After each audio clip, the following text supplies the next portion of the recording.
And some of our players tell me it feels like a safe space, and they love that. It's a safe space. When they come on the stage, they can be themselves. They can try things. Even if they don't work, they can try things and then try them again another way. But it's a place where they have people, friends around them, and we're working together with the ultimate goal is that this music is going to bring joy to the audience. This music through us is going to make their lives better. So it's a good place. And somehow the conductor is responsible for a lot of that.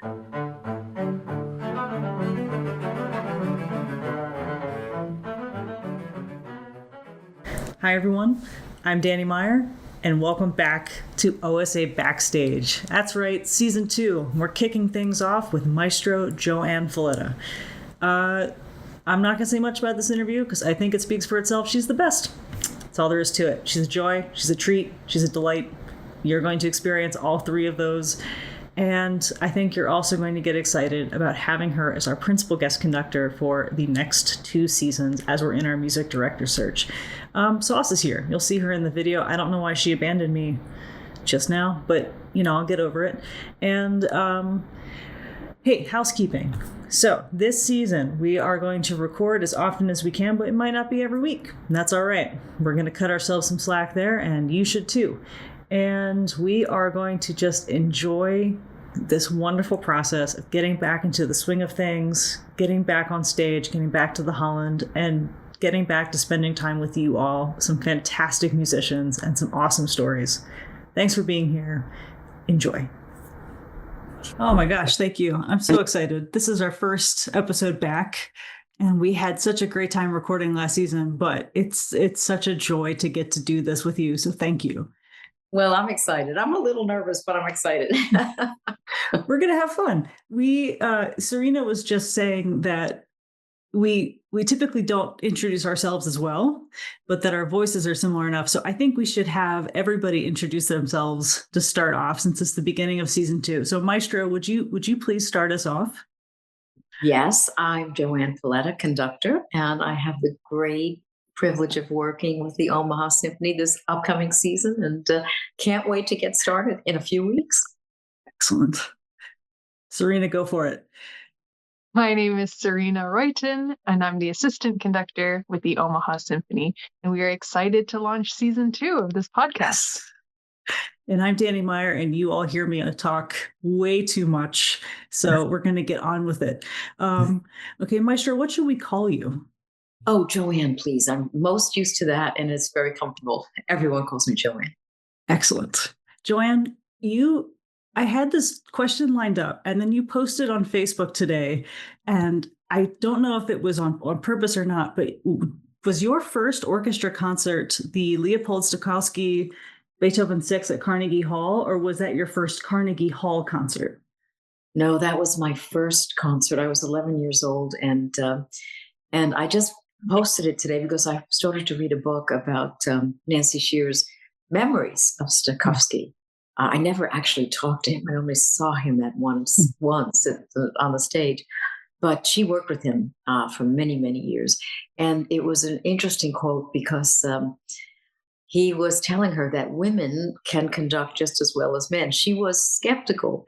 But I thought, what a forward and progressive man he was. And so I just was, so happy that he was the one who had inspired me to conduct. Oh my goch. Did you remember why you attended that program, or was it just Beethoven 6? I do remember because I had started studying music when I was 7. And my sister was studying music as well. So my parents decided, well, let's go to an orchestra concert. They both love music, and it was our first one. And we went to I think we were sitting up in the balcony, stage left, I remember just sitting there with my parents, and the rest of the program, Dani, I don't remember. Isn't that just amazing? But I don't remember it.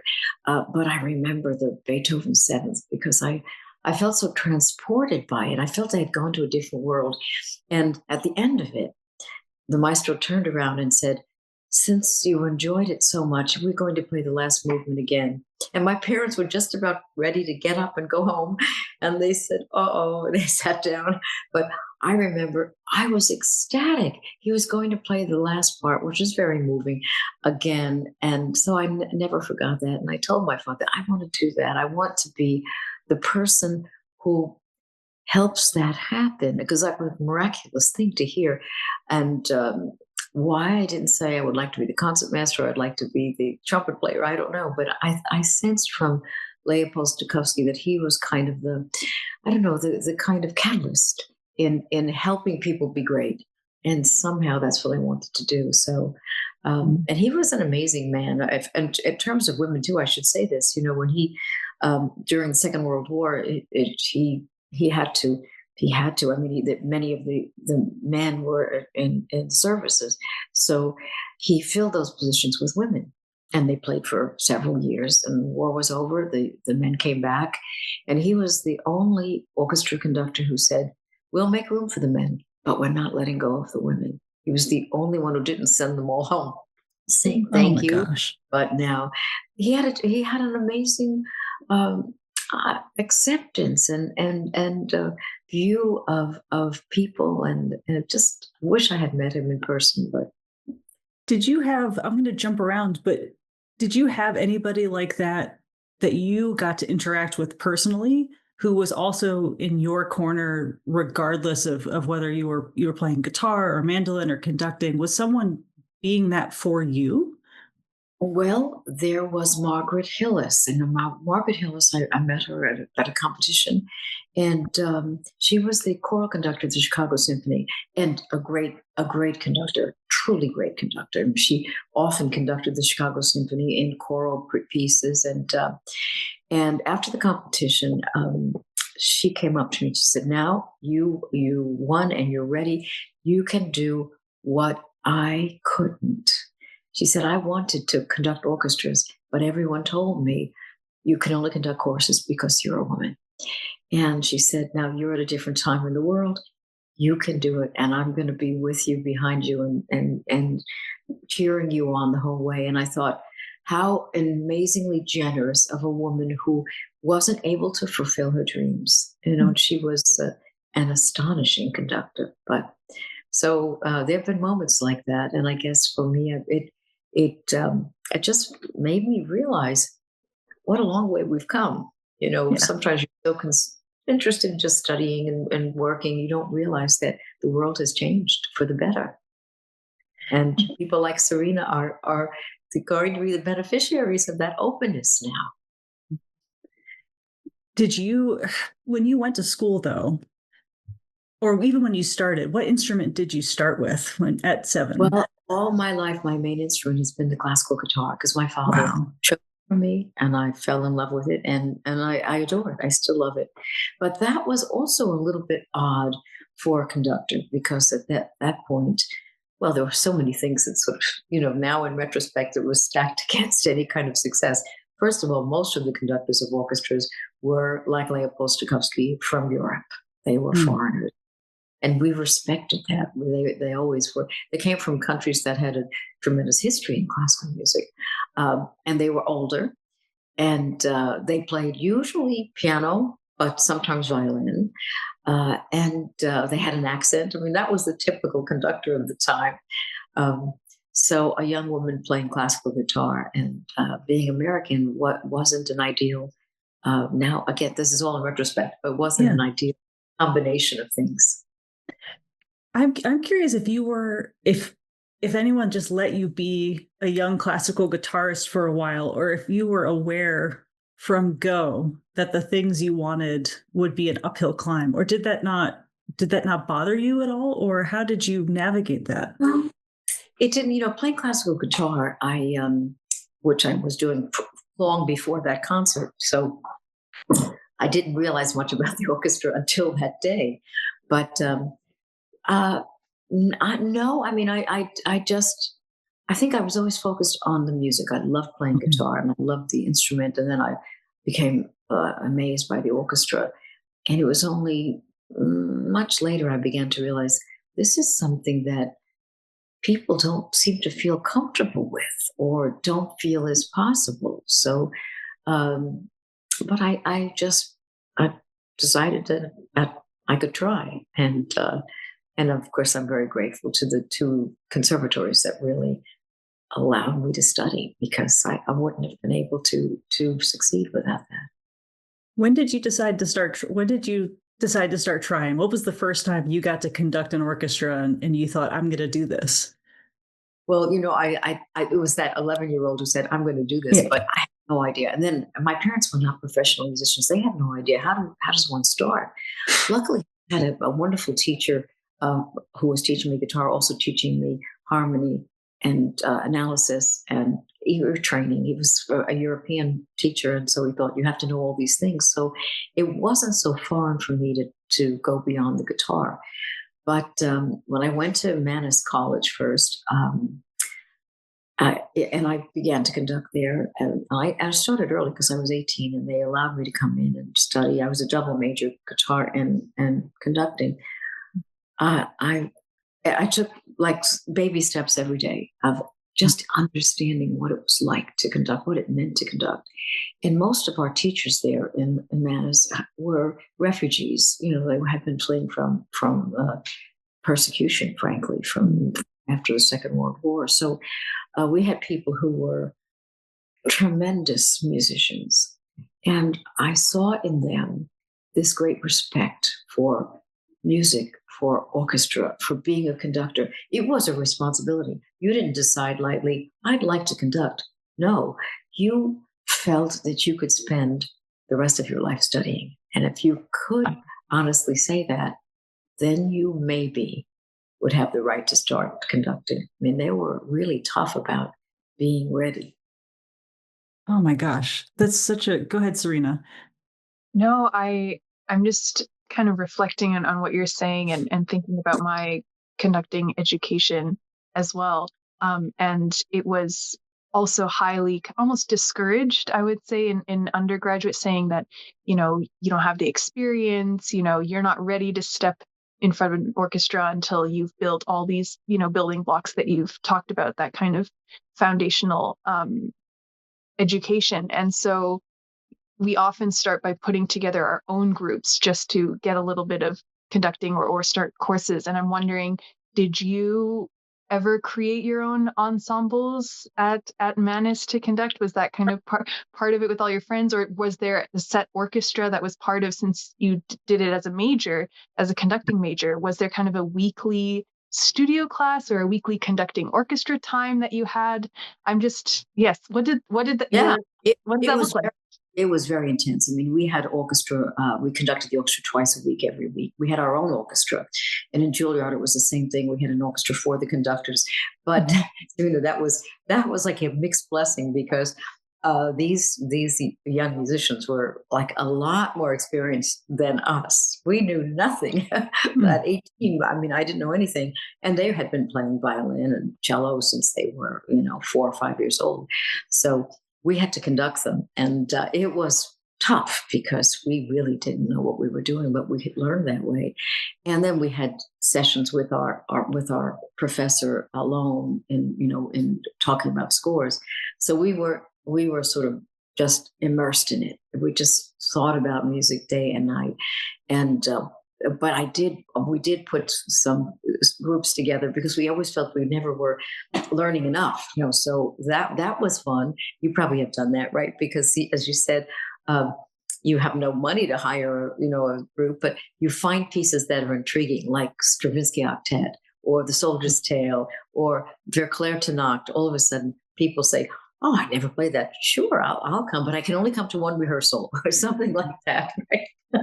And anyway, you make it happen, and it's a wonderful experience too, because the challenge for a conductor is you really only start to grow when you're on the podium. I mean, as much as you study, it's that interaction with musicians, just as that helps you start to understand what it's like to be responsible for the group and the music making at the end. You were able to play with the Met as a guitarist and a mandolin player. Did you learn? Was watching those opera conductors, was that part of your experience in learning how to be responsible for a group? It was, and I also, with the New York Philharmonic, that was a little bit easier to watch, because played in things that required a lute or a mandolin. To be on that stage with the level of playing um, was astonishing to me, astonishing. And I also realized something that surprised me, but I shouldn't have been, is that not everyone on that stage was happy. Because I thought these people have a heavenly life. They come on the stage every day and they play the greatest music in the world. Well, that was true, but not everyone was happy. So that's just an aside. And now, I realize that sometimes for musicians, the time that they are the happiest is when they are playing, when they can enter back in that world of their imagination and their mind and their youth and realize what this music means to them. So it gave me a great respect for musicians in an orchestra and how hard they have to work and how much they have to learn and how they always have to be excellent. There's no room for anything less than that. Is part of being a music director then the care and feeding of an orchestra? You can't control the individual happiness, but you can control possibly the group experience of going through a concert cycle together? Absolutely. And I love what you said, the care and feeding. That's sort of what it's like.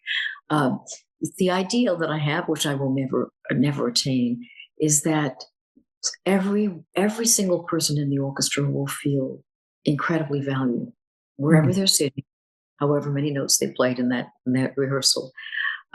Somehow to be able to communicate even non-verbally to them how much I am glad that they're a member of our team.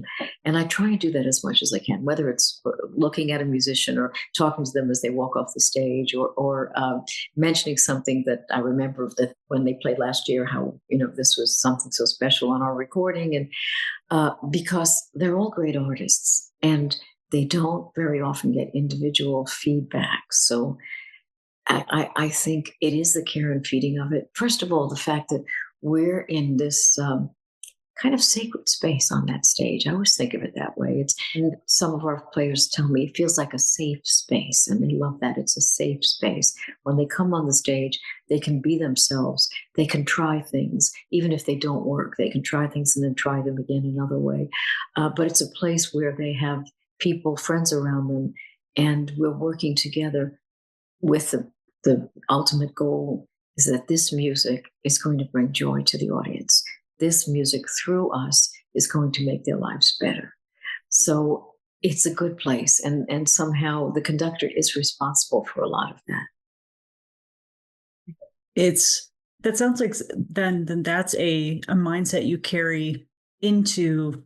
You have some of the longest music directorships and tenures or principal guest conductor tenures or advisor tenures I've ever seen. And they all seem to be, even your earliest ones were at least 9 years or longer. Long Beach, Jamaica, Bay Area, I think Bay Area Women's Phil. Yeah. Did you have mentors who showed that to you, or did you have conductors who showed you that mindset, or did you find that in having the first groups take you on at the helm? I think I found it because, frankly, the image of a conductor when I was starting was of a male autocrat still.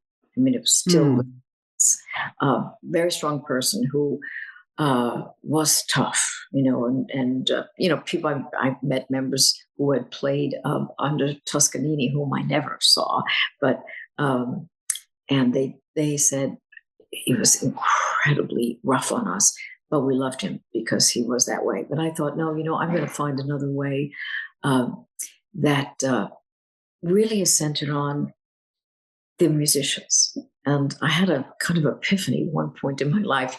This is a silly story, but I was conducting Interlochen. Now, Interlochen is a situation with really talented high school students, and we really pushed them. So we were conducting, I think it was Tchaikovsky 4 or something. I mean, I was conducting Tchaikovsky 4. They were playing this. And these were kids who never had played a whole piece. They would play maybe an excerpt at home in their orchestras. Here they had this piece of music that was 42 pages, and they were going to play it 5 days from now. And was Was it perfect? No, but I was backstage before the performance, and I was nervous. I remember I'm saying to myself, "What will people think of this performance? Oh, Mm. I am going to look like I don't know what I'm doing." And then I said, "Wait a minute, it's not about you." I said this to myself. It's not about you. It's about these 60 young people or 70 young people who are playing this piece for the first time. That's who it's about. And all of a sudden, I felt that's what being a conductor is. I have to take care of them. And from then on, I always felt less nervous because it wasn't about me. It was about them. And my job was to kind of lift them up, give them a chance and support them. If things didn't go well, just support them. No worries, no worries were going on. And at the end of that performance, which had its ups and downs, but at the end of that performance, I think they couldn't believe how well they played. And I always think of that performance. I've done a lot of Tchaikovsky fourths that were much more accurate, let's say, but I think that one I will never forget because of how they played and the realization I had about myself. Why was I worrying about myself? Sometimes I talk to young conductors and they say, "Well, Maestro, I want the orchestra to like me." So I said, "Well, that's good, but that's not the first thing. I mean, the first thing is that you have to take care of them. It's not about what they think of you, but I want them to think that I'm great." I said, "Well, that's normal. It's absolutely normal. Everybody has felt that way, but it's not what it's about. It's how am I making them? How am I setting a stage for their excellence? How am I creating an environment where they can be great?" And when you give them the complete importance of that performance, it's a very liberating thing for me. Is that where you start then whenever you meet a new group? Do you kind of begin with that mindset of I'm here as an act of service? This is hot sauce. She's going to be joining us quite a bit. That's how I feel. um, do you start from this place of service and then of uplifting every time and get to know the group that way? How do you prepare yourself to meet a new group? Well, that's that's my goal. I mean, I come to the orchestra with that goal of uplifting them and knowing them and knowing what they're about, because every orchestra has its own personality, completely its own personality. But I don't know what that is. So always when I'm a guest conductor, I have the orchestra play for a while, just in me conducting them, playing 20 minutes, even 25 minutes, to get a sense of how they're moving, how they're thinking about things, how they're playing together. And then I go back and I always listen for things that they are doing, because I want that Dvorak symphony to be their Dvorak symphony with all the smallest little things that they individually bring to it.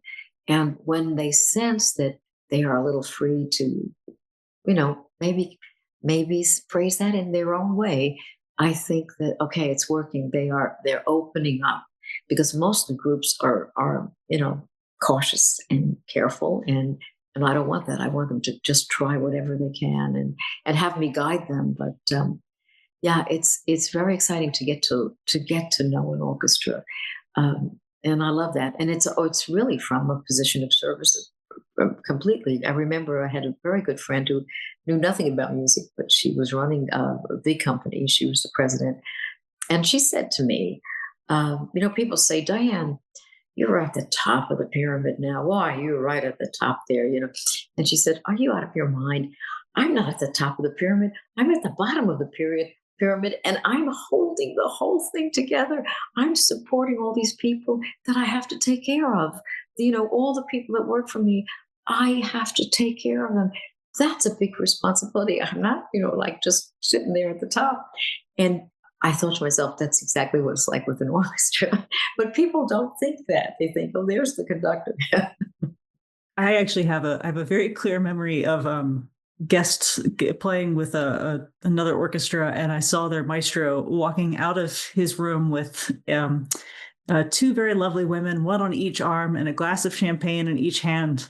And that was my first time encountering a music director, and it was just, is that what this is? I think most of us are not like that, but it just, there is that sort of glamour, Mm, and the power. And Danny, I mean, when you talk about power, the conductor still has to make a lot of decisions, and essentially is creating the performance, the shape of the performance, the architecture of the performance through the powers and the talents of the musicians. Um, but that is a power that can be used for good or not. mm. And you have to find your own way of doing it. So you are making decisions. You are off, or the way I like to think about it is you're offering possibilities to musicians about thinking about something in a different way, trying something different, listening. I was telling young people, I was conducting a summer festival with, young professionals. And I said to them, and I think not everyone understood this. I said, if you think of yourself when you're in an orchestra as playing chamber music every moment, your life will be very happy.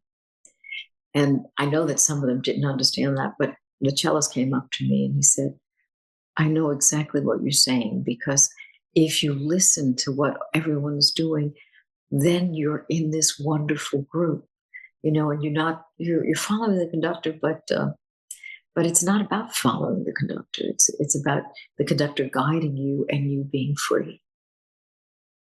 That's wonderful. How how would you say that that relationship grows throughout a tenure with an orchestra or an organization? So you start in this place of getting to know your musicians and having it be this very collaborative chamber music style. How do you keep that going as you stay with an orchestra for a longer period of time? Well, when you stay with an orchestra for a long period of time, of course, you get to know them very well Mm. personally, and you're a part of their life, and they're a part of your life, uh, and it can be so happy and also sad. I mean, you see people um, having their first child, or finding the person that they're going to spend the rest of their lives with, but then losing a parent, Mm. or at the end, not being able to see well enough to stay in the orchestra. You see people through their various stages, and that humanity, uh, the importance of them as human beings, makes the music even richer, understanding what special people they are, how they think about things.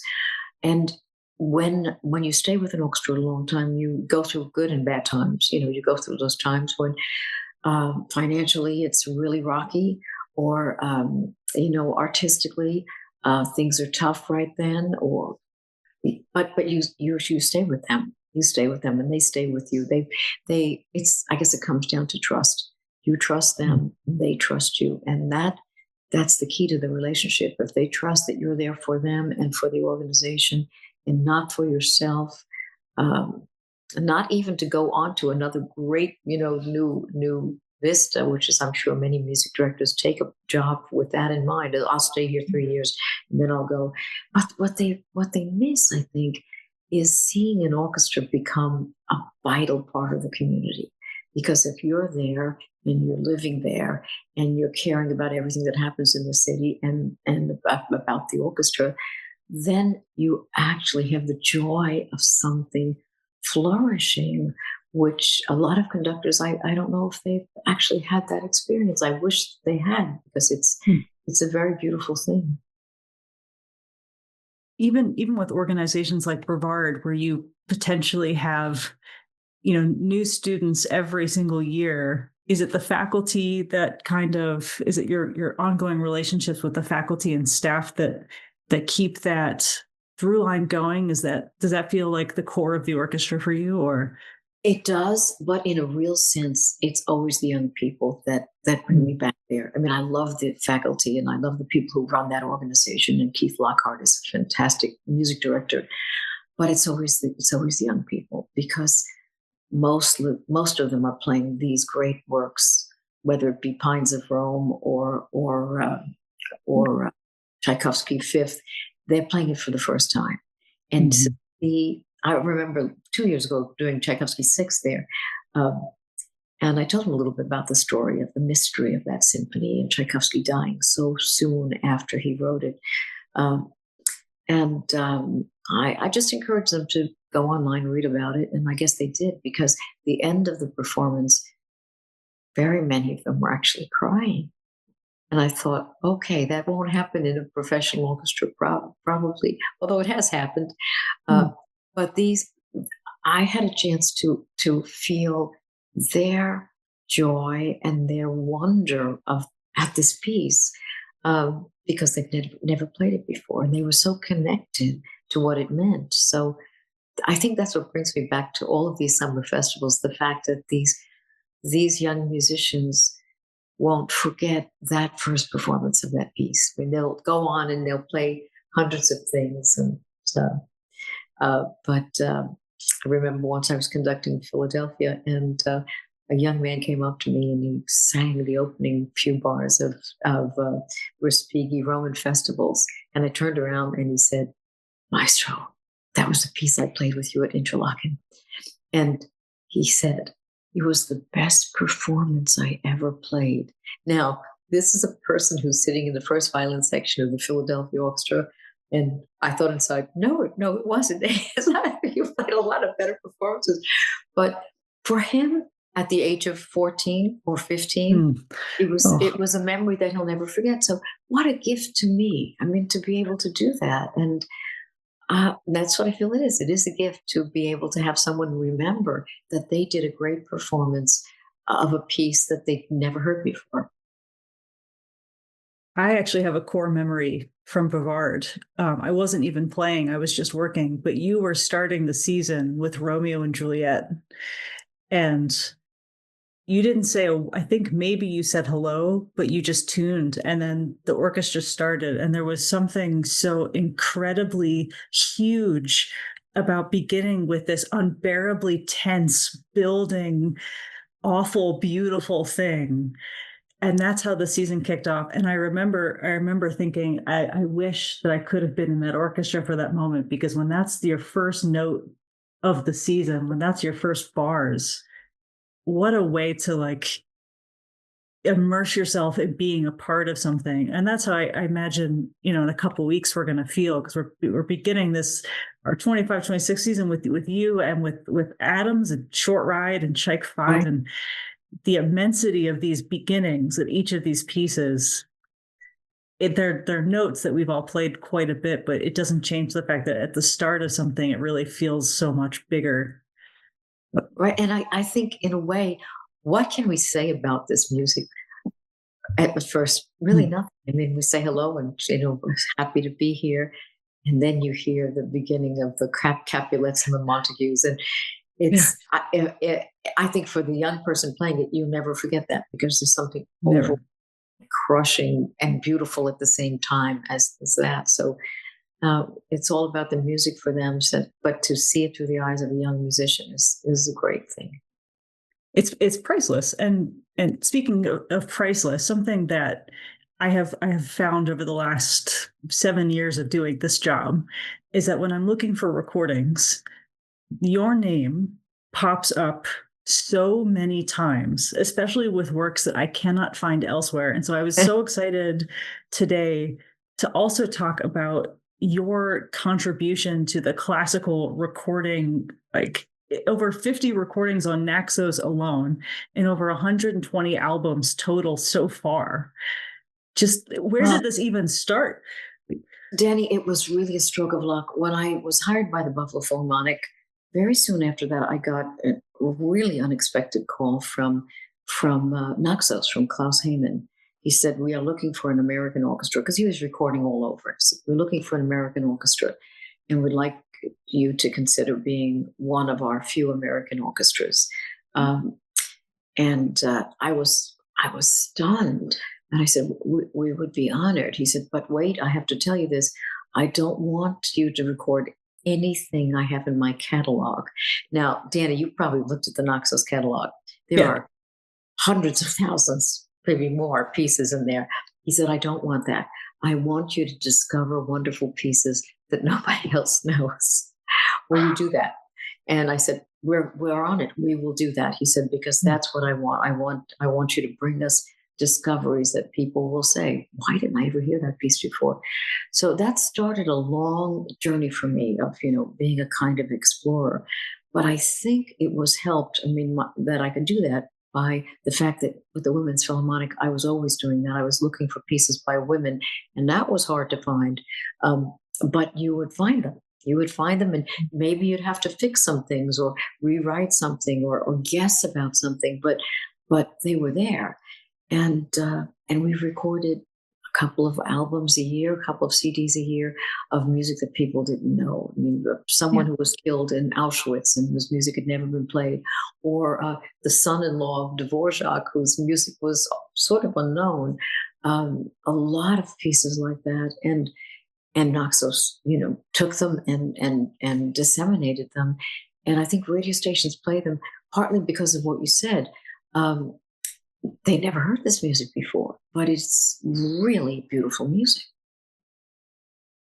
I'm wondering how you went about finding these pieces. What did that research look like when were you able to find manuscripts in, I don't know, did you travel to find this music? Well, sometimes it was manuscripts, and in the terms of the man from Auschwitz, it was manuscripts from the 40s. They were really hard to decipher, but it was also looking at record magazines, which are incredibly boring. If you ever look at these CD magazines where they'll talk about the 200 CDs that came out this month, but just reading through people describing music, and I thought, okay, I'm going to see if I can find some of this man's music. Asking friends, and a lot of times the music hadn't been recorded, but someone had done it at some point, and they said, yeah, I thought it was a good piece. It was constantly asking and looking, and I think we were very lucky. We found a lot of good things, and there still are a lot of good things there. Even a composer like Kodaly, people know his name, but they've never heard his symphony or his concerto for orchestra, which is a brilliant piece. So Naxos took a chance on us, and we just kept looking. We kept looking, and they didn't want us to do anything contemporary. They wanted us to find hidden gems, and I began to realize all of the reasons why things are lost. In the case of women, of course, they just were not considered, really, why would you save that? That's not that important, but in many cases it was war, religion, even in France, if you didn't live in Paris, you were not considered an important composer. So there's all of these really beautiful pieces that exist that have never been played. So maybe I think they're too much for any one person, but it's just given me an appetite, I think I got from the Women's Philharmonic, of doing new music or music that is not known. Did you find that once you started talking to people about tracking things down, that they came to you with more recommendations? Absolutely. There were people who would write to me about music that their grandfather had written before he died, in Europe. And so I was looking at scores from family members. People would write and just send them in the mail. So, and again, there was so many things that I knew I couldn't do. There was just too little time and too little, access. We could do it with the Buffalo Philharmonic. But one of the wonderful things about the Buffalo Philharmonic is that they were willing to take these on. They started to call them, they laugh about it. They go, oh, this is another one of JoAnn's specials. And a lot of times they have this feeling of, oh no, what is this going to be like? And sometimes at the beginning, they're not convinced. And by the end of it, they're just astonished that no one has played this. So, we just keep trying and looking for new music. Do you feel like when you're doing these recording projects, do you start with the recording process, or do you perform it first and then record it? What's the We always perform it. So we have 4 or 5 rehearsals. If it's a recording, we'll have 4 or 5 rehearsals on it, because it's difficult, especially if it doesn't have history. And then we perform it, which is a very intense way of learning it, even when you've rehearsed it. And then after that, we just come back on stage and do a studio session, but it's in our hall and we record it. So There are sometimes, Dani, I've said, I wish I could play this in like 4 more places before I had to record it. But, we had to go and do it because more important was getting it out there. Yeah. Perfection becomes the enemy of good. Yeah. I just also want to say that you've clearly then had to learn a lot of scores without recordings, Yes. which for young conductors is probably a rarity. Although there is, a lot to be learned from learning even standard repertoire with only your mind or a keyboard or something. But how did, I mean, I feel like that's a very rare thing. What did that process look like for learning? You can't just, oh, well, did you play it on keyboard? Did you reduce things on guitar? Because that's also often a suggestion that people say, oh, read through it on your primary instrument or things like that. Well, I think there was a little of that, but mostly it was done in a way that I was doing it in silence and just my inner ear. But I think that for me, what became very important and very clear was the structure of the piece. I had to first figure out what the structure was. And it wasn't always, very rarely was something like sonata allegro form. It was always something a little unusual, but I had to start with it. I felt it like a building. I'd think of it as an edifice and try and explore it that way from the biggest shape of it and then go inside it, one step at a time until I was finally down to the little details of melodies that would transform. And still, there were a lot of surprises for me when I heard it. But that was the key for me. It was the structure of it. It was the architecture of the piece, because I felt that Serena, I couldn't really express that to the orchestra if I didn't know the shape of it. So, and sometimes it was hard. Sometimes, I had to use my judgment in how to make the piece shine, because in some cases, I don't think of them this way, but some people would say, well, these are not the A-level pieces. These are pieces that are really good pieces, but they're not the A-level pieces. I've never thought that, but I understand what they mean. So you look at that piece and think, okay, maybe this section is a little bit static. What can I do to help that? Something with dynamics, something with a little moving of the tempo. So I was always trying to find ways of making the piece be its best, and that helped me in all the pieces that I did. Did that become evident in after rehearsal, or did you already have, like, were there pieces where you knew before the orchestra even played a note, okay, from section C to D, I may be looking for something, or this language is not as familiar as we would like it to be, so here are things I'm going to have to consider? Right. Or did you find that out in the rehearsal process? Much of it was simply seeing how many times things were repeated and think, okay, I've got to work on a color change here, maybe something different, because I knew it would come up. But then sometimes in the pieces, you'd hear something and it was so exquisite that I didn't even realize how beautiful that section was, and I'm going to just leave it alone and not tinker with it in any way. So when you don't have the composer there, and from these pieces, we didn't have the composer there, you just try and be their advocate, they're not to really change anything that they've written, but to present it in a way that it's at its strength, and again, I think I learned that with the Women's Philharmonic, because many times we were doing world premieres of pieces that the composer themselves wasn't exactly sure of how it was going to work. And, we had to become explorers on that together. And I think that now we should all apply that same way of thinking to Beethoven 5 and think about, okay, if this was the first time, what would we not do that we've gotten used to? And what would we see that we've forgotten to look for? Oh my gosh. Do you enjoy working with, you have a lot of relationships with different composers now, like Hale Stork is the first one that comes to mind. Do you enjoy having the composer in the room? Is that a fun collaboration for you? It almost always is fun. Now, some composers will say, I don't want to come to the first rehearsal. You do what you can, and then I'll come. It is always fun because, I'm not a composer, and I always, they know that.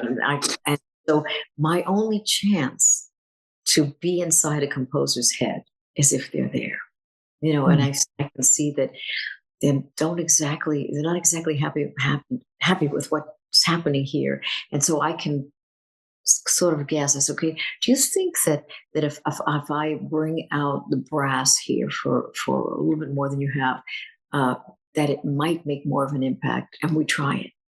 Or they'll even say, something is not working here. I don't know what it is. Maybe it's the tempo. Maybe it's, some other color that they're missing. So I can get in their head and somehow pretend to be like a mini composer or mini composer's assistant. And it's thrilling. And I think the orchestra, if they're involved too, they try and help too when we can't hear something, and the flutist will say, I can play that up an octave. You want to hear what that sounds like?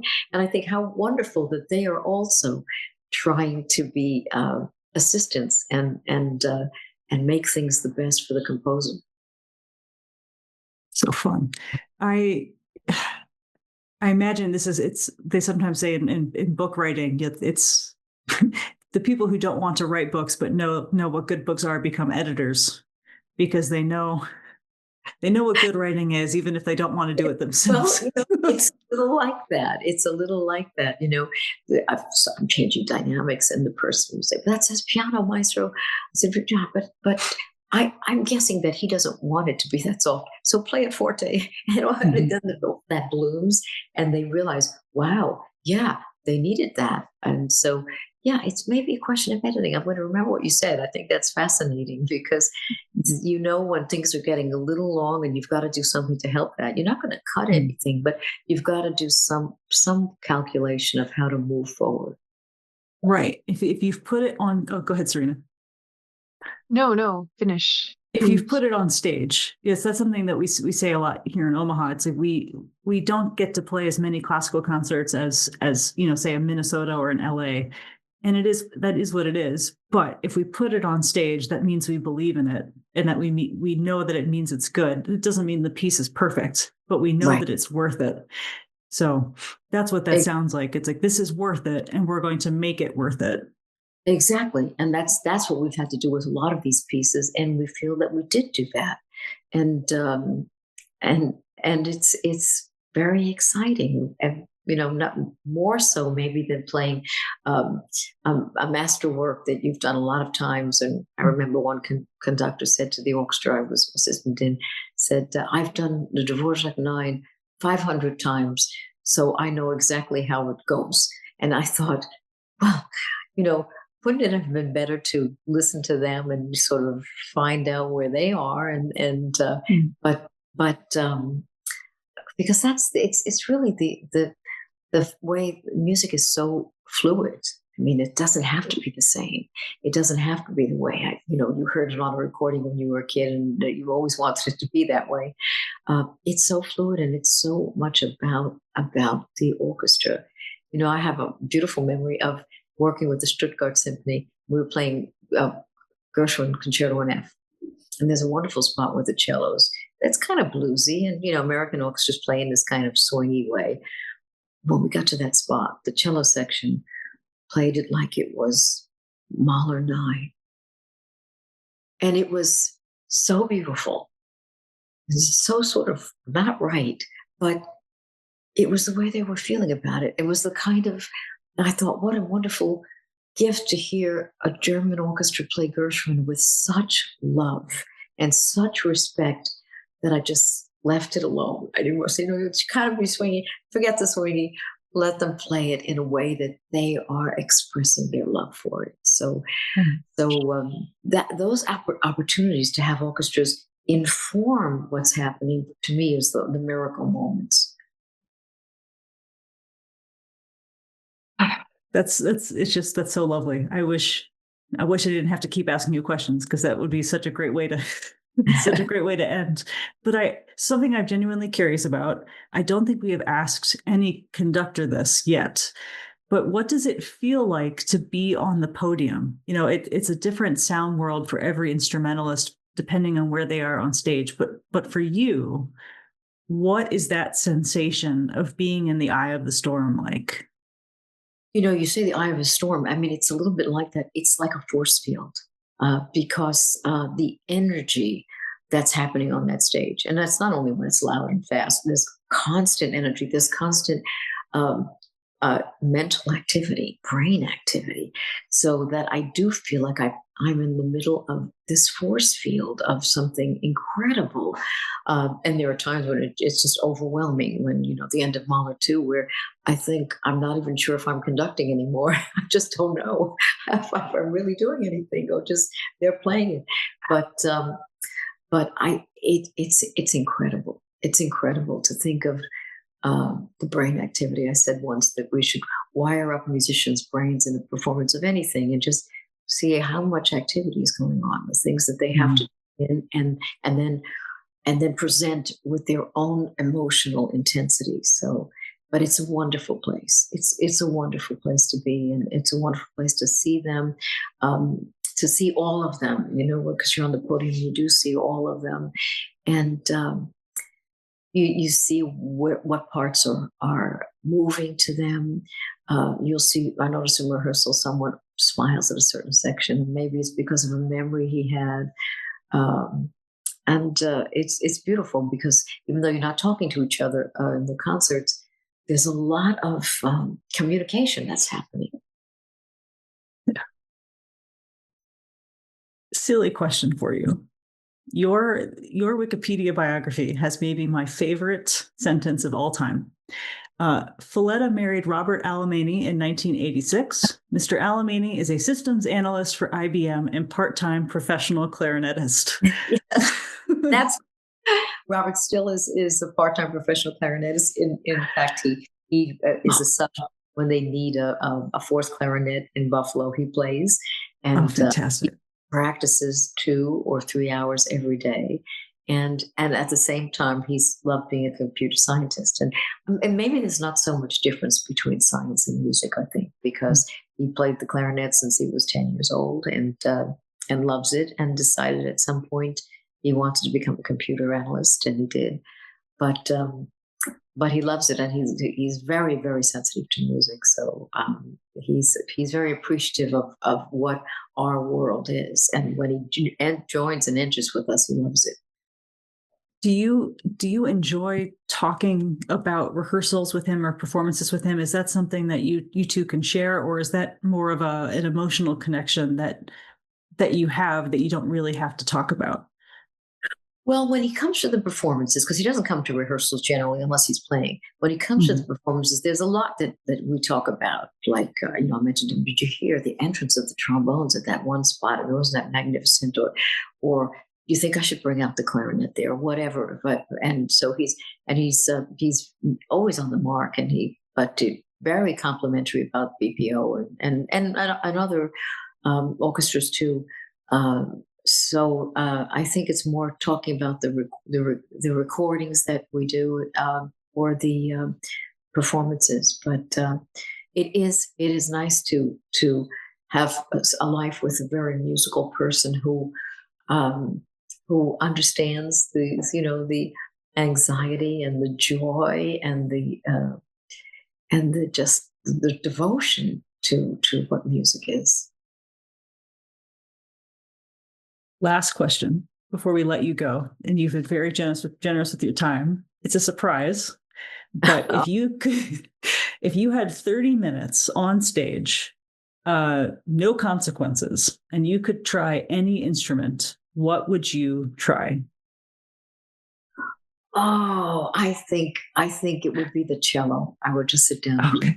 No, I have played a little bit of cello, so it's not a completely new one, but I think it would be the cello. Is there a solo that you've always wanted to crack at? Well, maybe the Swan. but it is very fulfilling for me to sort of become a part of each player in a way. You get to know how people breathe before they use their bows, or how they move forward in the woodwinds woodwind section or how they look at each other. So I almost feel like, in a way, I'm connected to them. I'm connected to that instrument because I know what they're thinking in a way. I mean, I can tell from how they move what they want to do, and I love that because sometimes they surprise me and do something so different and so wonderful, and it's an honor to be in the middle of all of that. JoAnn, thank you very, very much. We are so excited to work with you over the next few years, but especially in a couple weeks when you come join us in Omaha. This has been a joy. Thank you. Well, for me too. Thank you both. Thank you, Dani. Thank you, Serena. So, and thank you for talking about how we're going to work together too in Omaha. I love that it's music. I love music as service it's such a beautiful reminder of why we get to be on that stage. And I am so excited to take that attitude into the season. So, well, I love that. I love that phrase, and I am going to always cherish that and never forget it. So thank you. Thank you. Oh, thanks so much. Wow. Wow, Thank you. must be exhausted, but thank you.